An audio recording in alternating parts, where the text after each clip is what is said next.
Hello my dear friends. अब आपके दिमाग में एक बात आ रही होगी, तो मैं तो ऐसे बोलती नहीं हूँ, तो मैं ऐसा क्यों बोल रही हूँ? मैं ऐसा इसलिए बोल रही हूँ क्योंकि हर चीज अपडेट हो रही है, तो मुझे भी अपडेट होना पड़ेगा। तो अब हम अपडेटेड सिलेबस को ही पढ़ेंगे। जो अपडेटेड सिलेबस हमारा एमकॉम सेकंड सेम का आया है, हम उसको ही पढ़ेंगे। देखो, हमारे टाइम पे इतना आसान सिलेबस मैंने आज तक नहीं देखा। इतना आसान सिलेबस पहले हमारे टाइम पे क्या था, 3 सेक्शन नहीं होते थे, 5 होते थे। ए बी सी आपके यहाँ पे, हमारे यहाँ पे ABCDE होता था। जैसे मैंने आपको पढ़ाया भी है, ऐसे नहीं मैंने सारे पिछले सब्जेक्ट जो हमारे वो वैसे ही थे, बिना अपडेटेड थे। अब हमारा अपडेटेड सिलेबस है।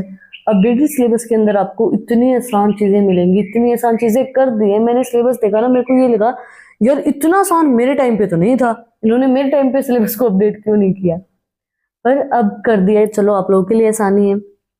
तो अपडेटेड सिलेबस के अंदर देखो कितने अच्छे अच्छे आपको टॉपिक दिए गए हैं। अकाउंटिंग आप 11th क्लास से पढ़ते आ रहे हैं। अकाउंटिंग का मतलब मुझे आप लोगों को बताने की जरूरत है ही नहीं। अकाउंटिंग प्रिंसिपल्स हम 11th क्लास से पढ़ते आ रहे हैं। कॉन्सेप्ट कन्वेंशन हमने 11th क्लास के अंदर बहुत अच्छे से पढ़ी है। पार्टनरशिप हमने 12th के अंदर पढ़ी है। Capital and revenue, expenditure, receipt, assets and liability, ये सब चीजें भी हमने 12th 11th क्लास के अंदर बहुत बेसिक सी चीजें हैं, बहुत बेसिक चीजें हमने पढ़ी हैं। तो अपडेटेड सिलेबस आपका कितना आसान आया है, कितनी आसान बेसिक बेसिक चीजें आपसे पूछी गई हैं। देखो, बहुत सी चीजें आप लोगों के लिए आसान कर दी गई, आपके लिए फायदा है। और दूसरी चीज, अब आपके जो सब्जेक्ट का नाम है वो है अकाउंटिंग एंड ऑडिटिंग। दोनों सब्जेक्ट को, दो सब्जेक्ट, ये दोनों ही सब्जेक्ट अलग हैं। अकाउंटिंग अलग सब्जेक्ट है, ऑडिटिंग अलग सब्जेक्ट है। क्योंकि हमने जब पढ़ा था, जब ऑडिटिंग की पूरी बुक हमने पढ़ी थी, उसके अंदर बहुत से रूल्स रेगुलेशन पॉलिसीज वगैरह बहुत सी चीजें होती हैं। आपके लिए बेनिफिशियल है कि वो सब चीजें आपके लिए नहीं है। आपके लिए basic of accounting and basic of auditing आप लोग पढ़ेंगे। ऑडिटिंग की भी बेसिक ही आपकी 2 यूनिट दी गई है, और अकाउंटिंग की भी बेसिक से ही 2 यूनिट आपको दी गई है। अकाउंटिंग को तो आपको वैसे जो एमकॉम के बच्चे उनको तो पढ़ने की जरूरत है नहीं कि अकाउंटिंग का मतलब होता क्या है। बट मेरे को एक 11th क्लास के बच्चे ने रिक्वेस्ट किया था कि मैम अकाउंटिंग का मतलब बताओ, उसका स्कोप क्या होता है। तो ये वीडियो उसके लिए भी बेनिफिशियल है, क्योंकि मैं बिल्कुल बेसिक से आपको बताऊंगी कि अकाउंटिंग का मतलब क्या होता है, उसके स्कोप क्या होते हैं। ऐसा नहीं कि एमकॉम का बच्चा इस चीज़ को देख सकता है, नहीं, 11th क्लास का बच्चा भी इस चीज़ को देख सकता है कि अकाउंटिंग का मतलब क्या होता है, उसके स्कोप क्या होते हैं। हम बिल्कुल बेसिक जो होता है ना, वहां से स्टार्ट करेंगे। What is accounting? It is just the process that help in recording, summarizing, analyzing, and reporting the data related to the different financial transaction that happen in the company on a daily or monthly basis। मैं धीरे धीरे इसलिए पढ़ रही हूँ इस चीज को ताकि आपको अच्छे से समझ में आए। अब बात करते हैं अकाउंटिंग का मतलब क्या होता है।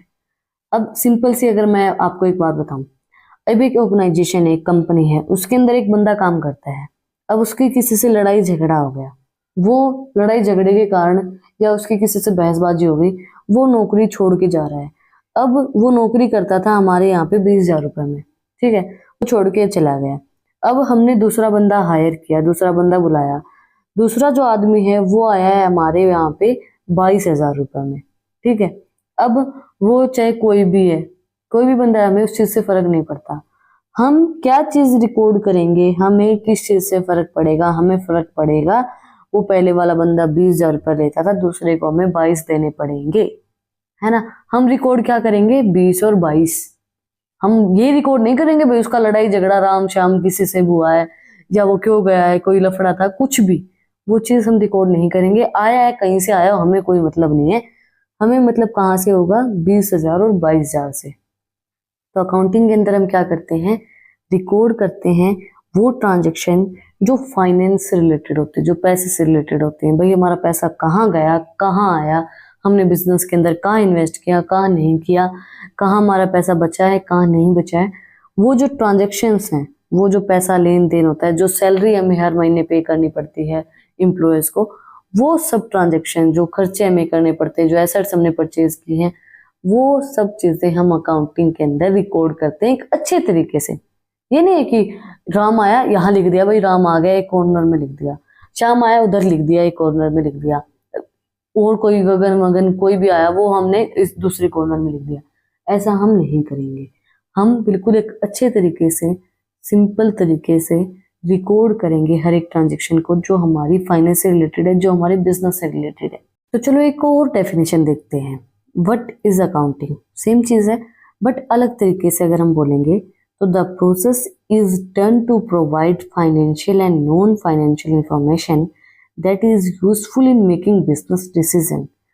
Financial information include revenue, expenses, assets and liability. और नॉन फाइनेंशियल इंफॉर्मेशन के अंदर कौन सी इंफॉर्मेशन इंक्लूड होगी? कंपनी का कल्चर क्या है, कि भाई कोई आया है कोई गया है, तो वो हमारी डिसीजन लेने में हेल्प करेगा। और कंपनी के अंदर कैसा इन्वायरमेंट है, इम्पैक्ट करेगा वो चीज़। अब व्हाट इज अकाउंटिंग, हमें क्या बोला गया है? अकाउंटिंग वो प्रोसेस होती है जिसके अंदर financial and non financial information collect की जाती है, जिसके अंदर क्या है, जो बिजनेस को डिसीजन लेने में हेल्प करे। अब किसी राम शाम का झगड़ा हुआ, किसी लड़की को लेके हुआ, वो बिजनेस डिसीजन में कोई इफेक्ट नहीं करता है। अफेक्ट करेगा जो ऑर्गेनाइजेशन का कल्चर है, उसको कोई चीज हार्म कर रही है। मतलब कि जैसे कि जो चीजें ऑर्गेनाइजेशन कल्चर के खिलाफ है, मतलब ऑर्गेनाइजेशन के अंदर कोई भी डिस्काउंट नहीं चल रहा है, कोई भी प्रोडक्ट के ऊपर कोई भी ऑफर नहीं चल रहा है, फिर भी अपने रिलेटिव्स को ऑफर्स प्रोवाइड करवाना, वो चीज जो है वो मेरे नाम पे लिख देना, मैं इसको दे रहा हूँ, या फ्री में दे दिया भाई मेरे नाम पे लिख देना। तो वो जो चीज है वो आपकी रिकॉर्ड की जाएगी, चाहे वो फाइनेंशियल है चाहे नॉन फाइनेंशियल है। अब कोई राम शाम का झगड़ा है, वो लड़की को लेके है, तो वो थोड़ी ना रिकॉर्ड की जाएगी अकाउंट्स के अंदर, वो बिजनेस से रिलेटेड नहीं है। जो बिजनेस से रिलेटेड चीजें होती है वो उसके अंदर रिकॉर्ड की जाती हैं। Application of accounting. There are the numerous application of accounting that business and individual are used daily. Bookkeeping, financial statement analysis, auditing and taxations are some of the most common application of accounting. By understanding the scope of accounting, you can better utilize it to your benefits.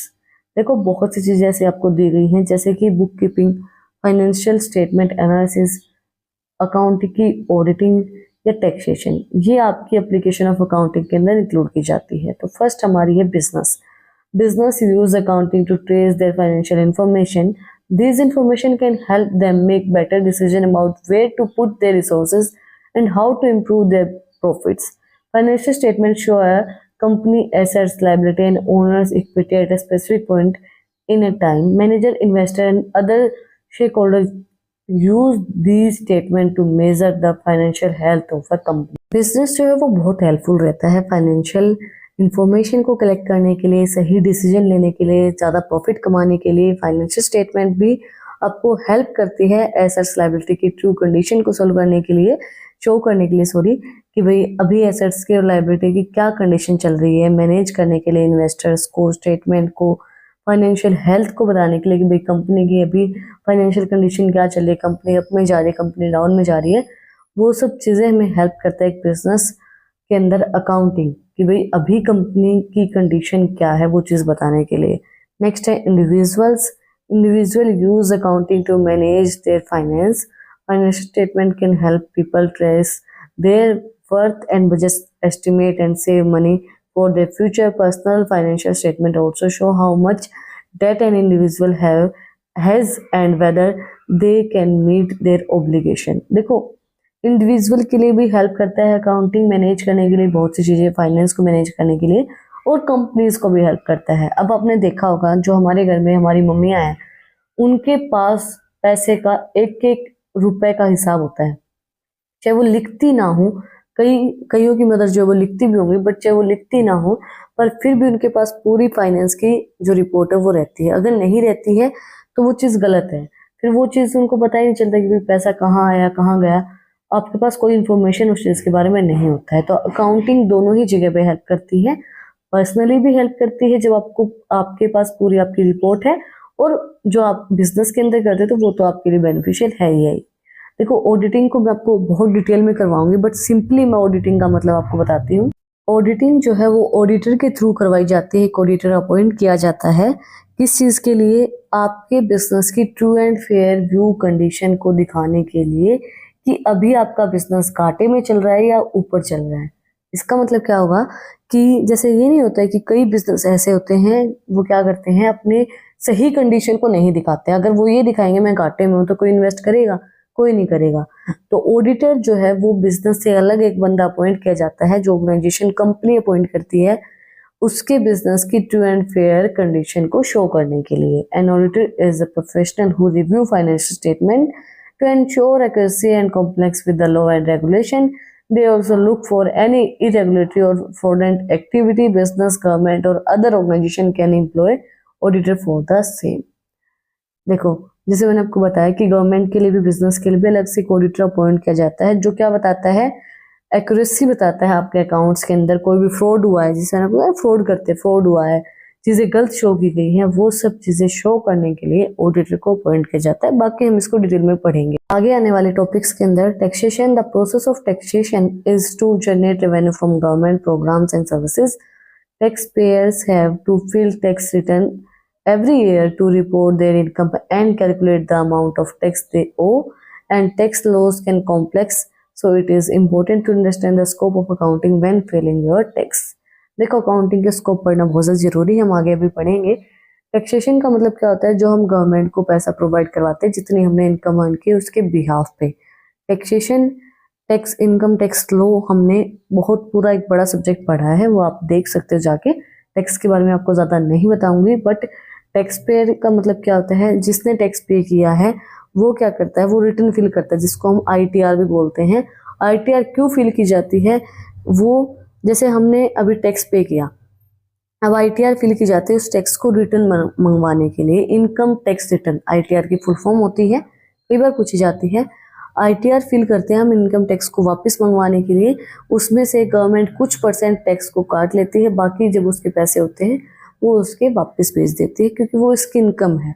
क्योंकि पहले government ज़्यादा जितना percent होता है वो काट लेती है, बट वो अपनी चीज़ें शो करता है कि मैंने ऐसी ऐसी चीज़ें की हैं, मैंने बहुत सी चीज़ें अच्छी की हैं, बहुत से जैसे डोनेशन किया है, तो वो उसको वापस मंगवा लेते हैं with the help of ITR filing. ITR fill की जाती है, आईटीआर 31 जुलाई से पहले पहले ही फिल की जाती है, ये भी मैं आपको बता देती हूँ। बाकी की अगर आपको टैक्स के बारे में और डिटेल्स चाहिए तो आप इनकम टैक्स जो है हमारी, वो मैंने पूरा सिलेबस आपको करवाया, वो आप वहाँ पे जाके टैक्स के बारे में चेक कर लेना। हमें टैक्स के बारे में यहाँ पे सिलेबस के अंदर ज़्यादा कुछ नहीं पूछा गया है। Scope of accounting, when you start a business, one of the first thing you need to do is set up your accounting system, but what does that involve and what does it mean for your business. देखो जब आप कोई भी business को start करते हैं तो आपको अकाउंटिंग सिस्टम बनाना पड़ेगा, बट उसके अंदर क्या चीज़ें इन्वॉल्व की जाती हैं, उसका मतलब क्या होता है बिजनेस के लिए, वो सब चीज़ें हमें नहीं पता होती। The scope of accounting includes all financial transaction and activity of a company. It includes recording, classifying and summarizing financial information to provide accurate and timely report. Scope of accounting का मतलब क्या होगा, सारी फाइनेंशियल ट्रांजेक्शन और सारी जो activity company के अंदर हमारी अकाउंट्स की रिपोर्ट्स को तैयार करने के लिए हेल्प करती है, वो सब हम इसके अंदर रिकॉर्ड करते हैं, क्लासिफाई करते हैं, समराइज करते हैं सारी फाइनेंशियल इंफॉर्मेशन को।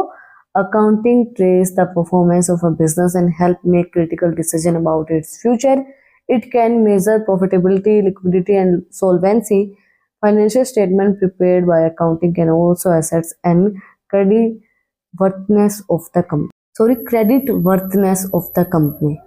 अकाउंटिंग जो वो हेल्प करती है मेजर करने के लिए फाइनेंशियल परफॉर्मेंस को, ताकि आपको बिजनेस के अंदर कोई भी दिक्कत ना हो, प्रॉफिट आपका कितना आप कमा रहे हैं, लिक्विडिटी आपके पास। लिक्विडिटी का मतलब क्या होता है कि वो एसेट्स जिनको आप विद इन 6 मंथ या 1 साल के अंदर अंदर सेल कर सकते हैं।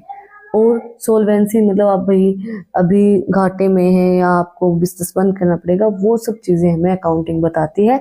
सारी पूरी फाइनेंशियल स्टेटमेंट जो है वो बताती है कि भैया आपको आपकी जो कंपनी है वो किस तरीके की चल रही है। सारी चीज़ों को ट्रेस करने के लिए हम अकाउंटिंग का यूज़ करते हैं। To make sure that your accounting system work well for your business, it's imperative to understand the accounting financial information or a company it includes understanding what transaction and activity need to be including in your book as well as preparing। ये जो है ये आपको सारी account के बारे में information provide करवाने के लिए, भाई क्या आपके बिजनेस के अंदर चल रहा है क्या नहीं चल रहा है, सारी फाइनेंशियल इंफॉर्मेशन को ट्रेस करने हम यूज करते हैं अकाउंटिंग को, और वो हमारे लिए बेनिफिशियल रहते हैं, ताकि हमें पता चलती रहे भाई हमारी कंडीशन क्या चल रही है बिजनेस की, हम घाटे में तो नहीं जा रहे हैं, हम प्रॉफिट कितना कमा रहे हैं, भाई हर चीज़ हमें पता होनी चाहिए। तो उस चीज़ के लिए अकाउंटिंग हमारे लिए बेस्ट है। इसी के साथ आज का जो हमारा टॉपिक है accounting and scope of accounting, वो हमारा कंप्लीट हो गया है। अगर आपको आज की वीडियो पसंद आई तो आप लोग को पता ही क्या करना है, कमेंट सेक्शन में मुझे बताना है कि आपको वीडियो कैसी लगी। कोई भी डाउट है तो वो भी आप लोग कमेंट सेक्शन में मुझसे पूछ सकते हैं। अगर आपने यहाँ तक वीडियो को देखा है तो प्लीज सब्सक्राइब के बटन पे एक मुक्का मार दो और बेल आइकन प्रेस करो ताकि जो सबसे पहले अपडेट है वो आप लोगों के पास आए। और अगर आपको इन टॉपिक्स की पीडीएफ चाहिए तो टेलीग्राम चैनल का लिंक भी डिस्क्रिप्शन में है, वहां पर जाके आप मुझे फॉलो कर सकते हैं। और भी इंटरेस्टिंग रील्स को देखने के लिए इंस्टाग्राम चैनल का लिंक भी डिस्क्रिप्शन में है, वहां पर जाके आप मुझे फॉलो कर सकते हैं। फिर मिलते हैं एक नई वीडियो के साथ, एक नए टॉपिक के साथ। Like share and subscribe. Thank you for watching my video and enjoy your life.